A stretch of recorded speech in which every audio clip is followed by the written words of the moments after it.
Hello, my name is Ace Beam, and I am a Doctor of Nursing Practice student at Jacksonville State University. This PowerPoint presentation is intended to fulfill the requirements for dissemination of my DNP project. The title of my project is Implementing a Troponin Trending Toolkit in a Rural Emergency Department to Increase Provider Adherence to Troponin Trending Guidelines. The DNP Faculty Chair is Dr. Amanda Bullard. DNP Preceptor is Dr. Ashish Mahajan. This project will be disseminated at Jacksonville State University on July 15th, 2022.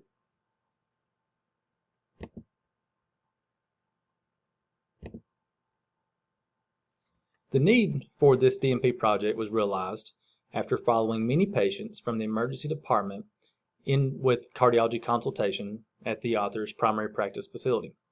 Chest pain is a common reason for patients to present to the emergency department, and cardiac troponin is recommended for the diagnosis of acute myocardial infarction, otherwise known as heart attack. It was realized that there was poor adherence to troponin trending guidelines stemming from the emergency department. Evidence-based guidelines should be implemented in order that patients receive appropriate care. Learning outcomes.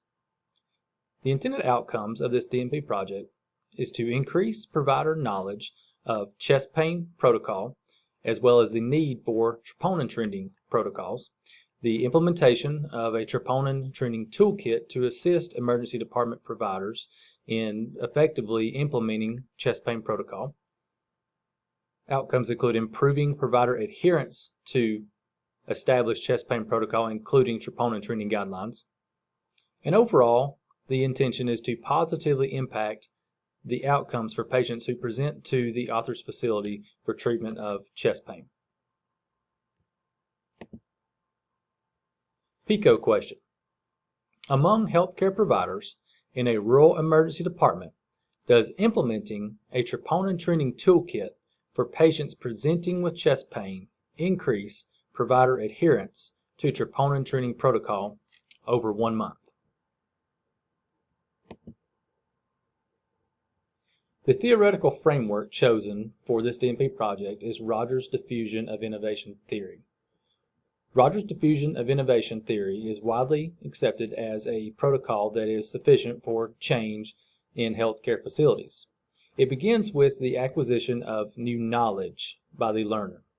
After new knowledge regarding a problem is acquired, then we move into the level of persuasion, where the learner is persuaded to consider the new knowledge and decide that there is need for change, which leads to the decision to implement a change or to not implement the change. Then the recommended change is implemented or adopted, and once the learner decides that the intended outcome was achieved and that it was worthwhile, then confirmation is achieved. Review of literature.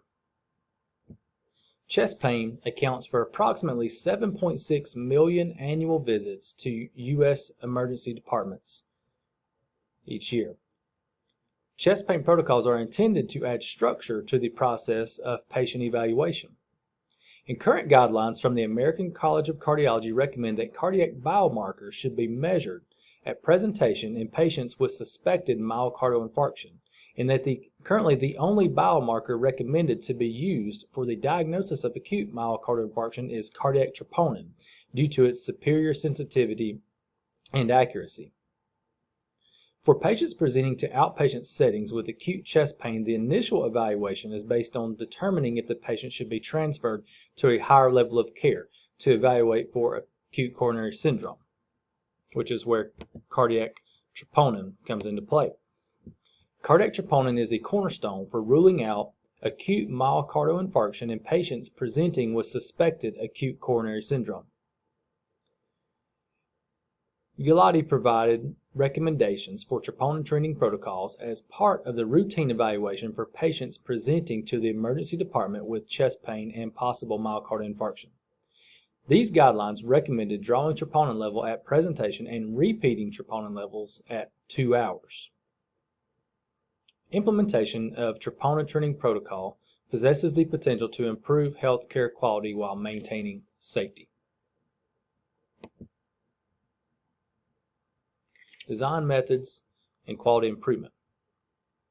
This project was designed by first assessing the need for the protocol. So why repeat troponin was being missed by emergency department providers was the initial question. This was facilitated and provided an educational program to increase knowledge and awareness of the issue. Then we created and developed a troponin training toolkit, including an educational piece and a new chest pain panel. Project implementation. First, we conducted pre-implementation chart review to verify the problem. After verifying the problem, we created a troponin training toolkit in order to address the issue. Then, scheduled in-person training with each provider in the emergency department. Following implementation of the troponin training toolkit, we conducted post-implementation chart review to evaluate its effectiveness.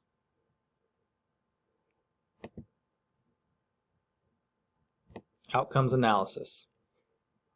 The desired results were achieved through implementation of the DMP project.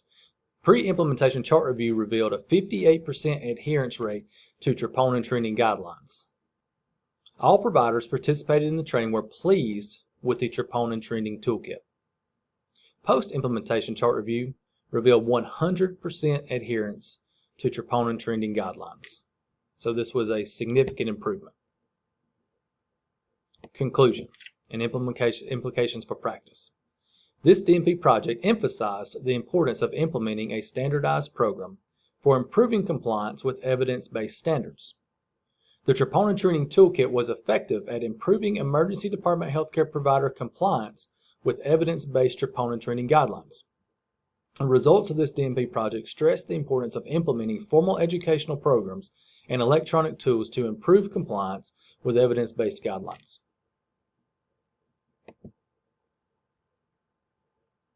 Sustainability.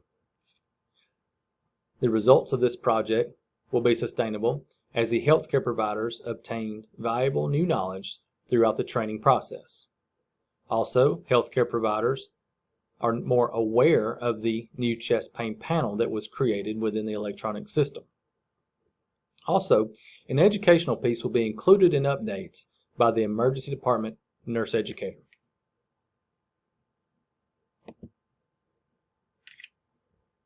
Acknowledgements. I would like to express my gratitude to the faculty of Jacksonville State University for their instruction and support during this program. The Doctor of Nursing Practice program provided me with a wonderful learning experience that equipped me with the knowledge and skills to improve patient care throughout the remainder of my career as an advanced practice nurse.